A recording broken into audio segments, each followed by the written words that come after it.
Ens hem de raspallar les dents almenys 2 cops al dia durant 2 minuts, encara que és recomanable fer-lo després de cada àpat. Farem servir un raspall de cerdes intermitges i capçal petit i farem una tècnica d'escombrat de la dent. Farem moviments circulars i d'una forma no agressiva. Vine a la clínica i t'ajudarem a mantenir una correcta higiene dental. Després de la campanya duta a terme durant l'estiu pel Banc de Sang i Teixits, on sol·licitaven 50.000 donacions de sang i ja finalitzada, s'ha vist que les donacions han baixat un 3% sumat al 30% anual de descens durant l'època estival.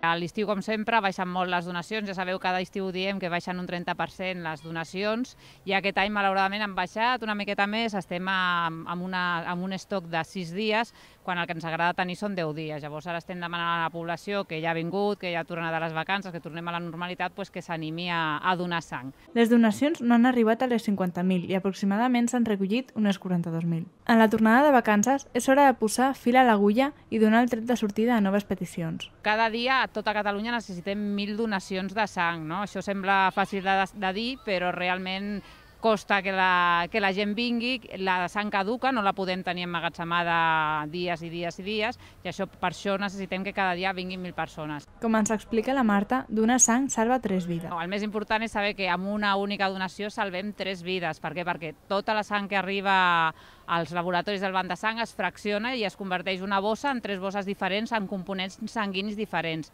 Per què? Perquè cada component va amb un malalt diferent en funció de la seva malaltia. Per això sempre diem que els superherois de la sang que venen a donar salven 3 vides, perquè a una persona li posarem els glòbuls vermells, a una altra les plaquetes i a una altra el plasma. Totes les donacions són benvingudes, però especialment les dels grups 0 i A negatiu.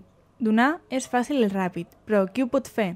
Com sempre, molt fàcil, molt senzill. Pot donar sang les persones que tenen entre 18 i 65 anys i a més que pesin més de 50 quilos. En el cas de les dones, sobretot que no estiguin embarassades. Si complim aquests 3 requisits, en principi qualsevol persona que es trobi bé pot donar sang. Durant el mes de setembre, el Banc de Sang i Teixits instal·larà arreu del territori 10 unitats mòbils diàries per poder dur a terme unes 300 actuacions a tot Catalunya.